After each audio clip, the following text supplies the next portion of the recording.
নমস্কার বন্ধুরা, আরও একবার স্বাগত আমাদের ইউটিউব চ্যানেল মৃন্ময় সহজের পক্ষ থেকে। আজকে যে বিষয় নিয়ে আলোচনা করব, বিকাশ ভবন স্কলারশিপ বা Swami Vivekananda merit comment scholarship বা বিবেকানন্দ স্কলারশিপ বলে জানি, সেই স্কলারশিপটি তোমরা যারা আবেদন করবে বলে ভাবছো এটা গভর্নমেন্ট থেকে দেওয়া হয়, অর্থাৎ এই স্কলারশিপটি আবেদন যারা করবে বলে ভাবছো তারা কত টাকা পেতে পারো। হ্যাঁ বন্ধুরা, আজকের বিষয়টা অর্থাৎ তুমি স্কলারশিপ আবেদন করলে কত টাকা কোন ট্রেডের জন্য দেওয়া হয় প্রতি বছর সেই বিষয়টা নিয়ে, এবং আমাদের এই ভিডিওটার মাধ্যমে বুঝতে পারবে তুমি কোন ডিপার্টমেন্টে কোন ক্লাসে ভর্তি হয়েছো, তার জন্য তুমি কত টাকা পেতে চলেছো এই স্কলারশিপ।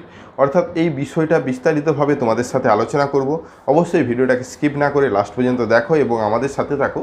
আর একটা ছোট্ট অনুরোধ, যদি তুমি আমাদের চ্যানেলে নতুন এসেছো অবশ্যই চ্যানেলটাকে সাবস্ক্রাইব করে দাও, পাশে দেওয়া বেল আইকনটা ক্লিক করতে ভুলো না পরবর্তী নোটিফিকেশন পাওয়ার জন্য। যারা অলরেডি সাবস্ক্রাইব করে আমাদেরকে সাপোর্ট করছো তাদেরকে অসংখ্য ধন্যবাদ।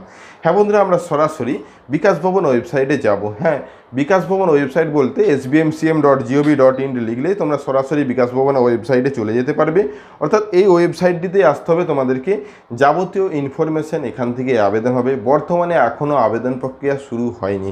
হ্যাঁ বন্ধুরা, 2021-22 সেশনের জন্যই এখনও যাবতীয় কাজকর্ম চলছে। অর্থাৎ তোমরা যখন নতুন সেশনের জন্য আবেদন করবে 2022-23 সেশনে, অর্থাৎ 22-23 সেশন যখনই আসুক সেই বিষয়টা আমরা তোমাদেরকে ভিডিওর মাধ্যমে জানিয়ে দেব। আজকে যেহেতু পুরনো স্ট্রাকচারটা দেখলেই আনুমানিক ধারণা করা যেতে পারে যে এত টাকা পেতে চলেছো তোমরা এই কোর্সের জন্য, অবশ্যই সেই বিষয়টা দেখার জন্য উপর দিকে যে অ্যাবাউট অপশানটি রয়েছে অ্যাবাউটে ক্লিক করতে হবে। অ্যাবাউটে ক্লিক করার সাথে সাথে নিচে আরও অনেক কিছু অপশান আসবে। যদি নিচের দিকে নামিয়ে নিয়ে যাও তাহলে স্ট্রাকচারটা পুরো দেখতে পাবে। হ্যাঁ বন্ধুরা, এই স্ট্রাকচারটা তোমরা দেখতে পারো তোমাদের মোবাইল থেকে, মানে কোন কোর্সের জন্য এবং এলিজিবিলিটি কী রয়েছে এবং কত টাকা পাবে। হ্যাঁ, এখানে একসাথে কিন্তু কত পার্সেন্টেজ হলে তুমি আবেদন করতে পারবে সেটাও কিন্তু উল্লেখ করা হয়েছে। হ্যাঁ, আমরা যদি প্রথমে ইউজি আর্টসের কথা বলি, কোনো অনার্স করছো, সায়েন্স টিম নয়, তাদের জন্য 60% মার্কস থাকলে, এটা কিন্তু সম্পূর্ণ আগের বছরের কথা বলছি, 60% মার্কস থাকলেই হয়তো তুমি কলেজে ভর্তি হয়েছো এইচএস পাস করার পর, এইচএসে কিন্তু 60% মার্কস থাকতে হবে, তখন তুমি আবেদন করতে পারবে। সেজন্য প্রতি মাসে 1000 টাকা করে পাবে, অর্থাৎ 12 মাসে 12,000 টাকা। হ্যাঁ বন্ধুরা, একই ক্ষেত্রে ইউজি কমার্সের ক্ষেত্রেও একই, এবং এখানে ইউজি বা আন্ডার গ্র্যাজুয়েট সায়েন্স যদি তুমি হও, একই কোয়ালিফিকেশান একই বা 60% নাম্বার পেতে হবে। এক্ষেত্রে কিন্তু 1500 টাকা করে প্রতি মাসে দেওয়া হবে, অর্থাৎ 18,000 টাকা করে তুমি বছরে পাবে। একইভাবে ইউজি আদার প্রফেশনাল কোর্সের জন্য যেগুলো হয়ে থাকে তাদের ক্ষেত্রেও কিন্তু 1500 টাকা করে দেওয়া হবে। এছাড়া পোস্ট গ্র্যাজুয়েট কোর্স যদি তুমি এমএ করছো তখন সেক্ষেত্রে আর্টস ক্যান্ডিডেট 53% পেতেই হবে অল সাবজেক্টে। তাছাড়া যদি মহিলা হয়ে থাকো 45-এও কিন্তু এটা করা যাবে K3 হিসেবে। সেক্ষেত্রে প্রতি মাসে 2000 টাকা করে পাবে, অর্থাৎ 12 মাসে 24,000 টাকা তোমরা পাবে। একইভাবে পিজি কমার্সের ক্ষেত্রেও যারা পোস্ট গ্র্যাজুয়েটের সায়েন্স স্ট্রিমে রয়েছে তাদের ক্ষেত্রে 2500 টাকা করে মাসে দেওয়া হবে।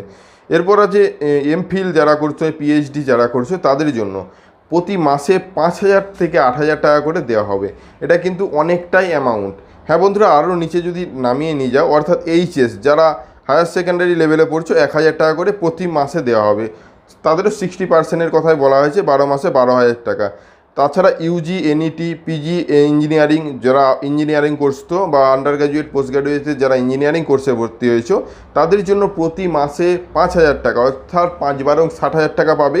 একই ক্ষেত্রে পলিটেকনিক ডিপ্লোমার ক্ষেত্রেও পাবে 1,500 টাকা করে প্রতি মাসে।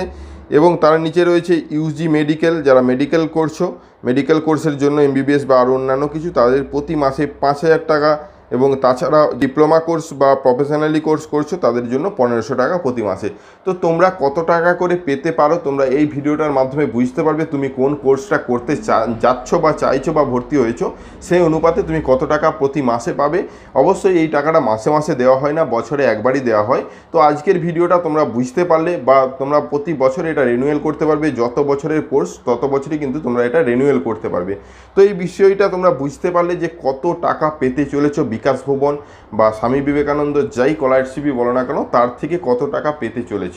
আজকের ভিডিওটা এই স্কলারশিপ অ্যামাউন্ট সম্বন্ধে ছিল। আশা করি ভিডিওটা বুঝতে পেরেছো বা ভালো লেগেছে। যদি ভালো লাগে লাইক এবং বন্ধুদের মধ্যে শেয়ার করে দিও। আমাদের চ্যানেলে নতুন হলে অবশ্যই চ্যানেলটাকে সাবস্ক্রাইব করে দাও, পাশের দেওয়া বেল আইকনটা ক্লিক করতে ভুলো না পরবর্তী নোটিফিকেশন পাওয়ার জন্য। যারা অলরেডি সাবস্ক্রাইব করে আমাদেরকে সাপোর্ট করছো তাদেরকে অসংখ্য ধন্যবাদ। এইভাবেই পাশে থেকেও দেখা হচ্ছে নতুন কোনো ভিডিও নিয়ে। ধন্যবাদ।